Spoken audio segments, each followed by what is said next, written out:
Para cumplir con la actividad de la asignatura de instituciones de proceso penal, voy a abordar algunos puntos.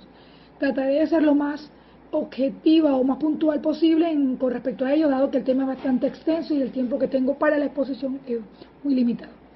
Iniciaré indicando que los sujetos procesales vienen a ser todas aquellas personas naturales o jurídicas, también los órganos estatales que intervienen en el proceso penal, cualquiera sea su rol, grado de participación.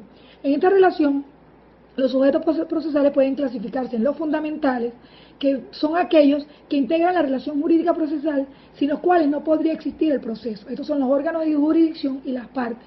También entendemos los sujetos procesales connaturales, que reciben este nombre porque su intervención es consona con la naturaleza del proceso penal. Estos son los que intervienen habitual o decisivamente en el proceso, aun cuando no forman parte directa de ella, de la relación jurídica procesal. Sería la secretaria, los escribientes, los policías, entre otros.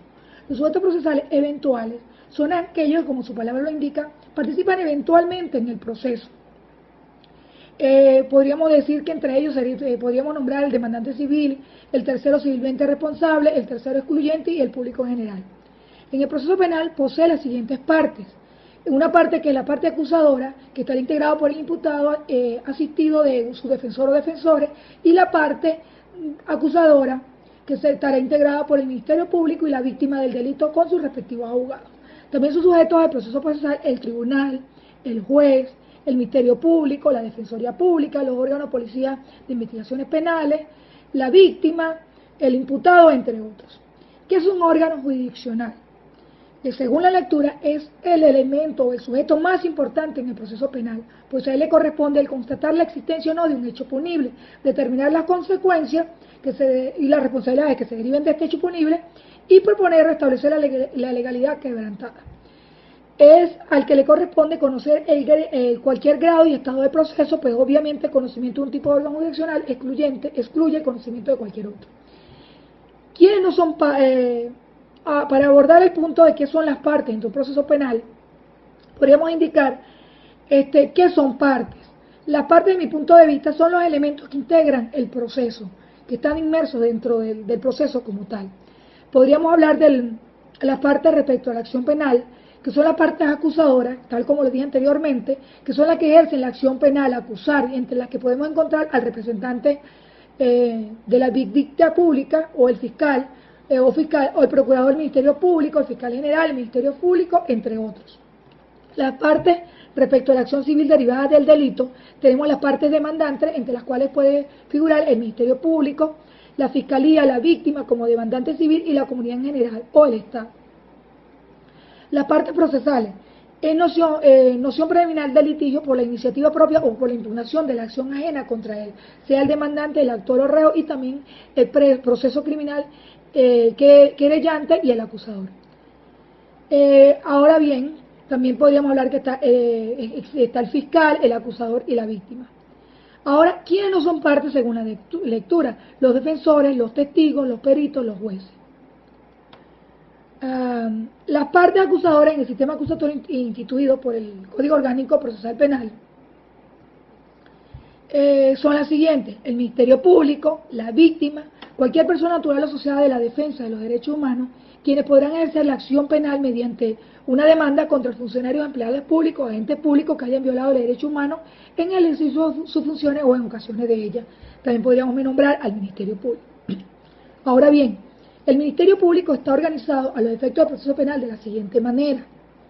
Está el Fiscal General de la República, las direcciones del Ministerio Público, la Fiscalía Superior de la Circunscripción Judicial, las fiscales del Ministerio Público con competencia en materia penal. Podríamos hablar también que estos señores podríamos hablar que el Código Orgánico Procesal Penal, antes de hablar del Código Procesal Penal, ¿a quién considera víctima? Sería bueno mencionar quién es la víctima desde el punto de vista de nuestras leyes.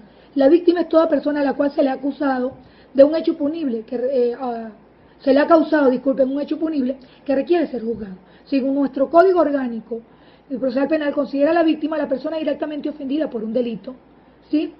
A los socios, accionistas o miembros respecto a los delitos que afectan a una persona jurídica cometidos por quienes lo dirigen, administran o controlan, a las asociaciones fundamentales y a otros entes entre los delitos que afectan intereses colectivos o difusos, siempre con el objeto de la agrupación se vincula directamente con esos intereses y se hayan constituido con anterioridad en la perpetración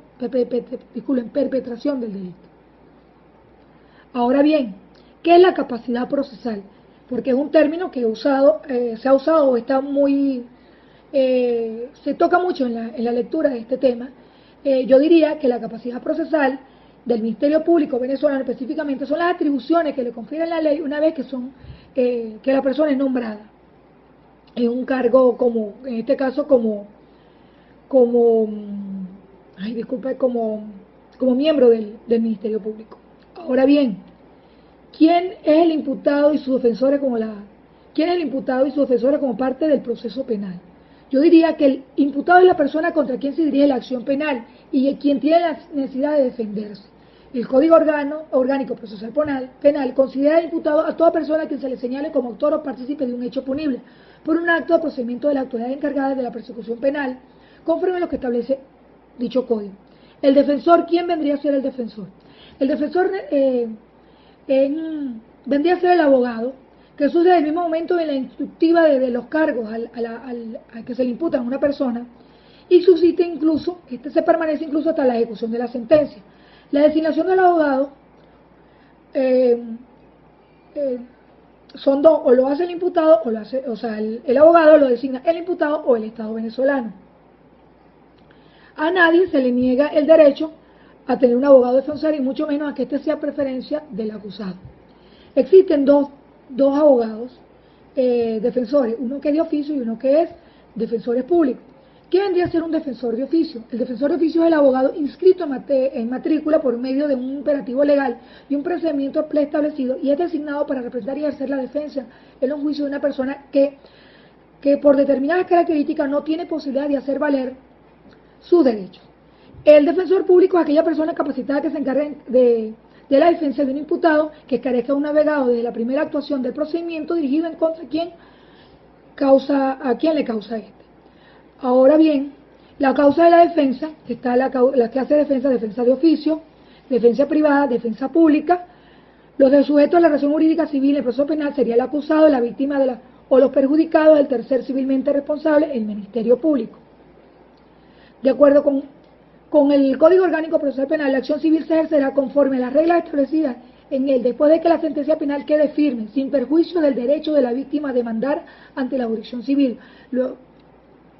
Para finalizar, dado que ya estoy más o menos en el límite del tiempo, indicaré que existen unos principios que están inmersos en esta lectura, en el tema, ¿sí? Que son los principios orientadores, que son el de dualidad de las partes, la audiencia y la igualdad, los principios que determinan el carácter específico de alguna de las instituciones del proceso, que es la oficialidad, la oportunidad y la legalidad, y los principios relativos al procedimiento vinculado con la naturaleza acusatoria del proceso, que son la realidad, la mediación, la concentración y la publicidad.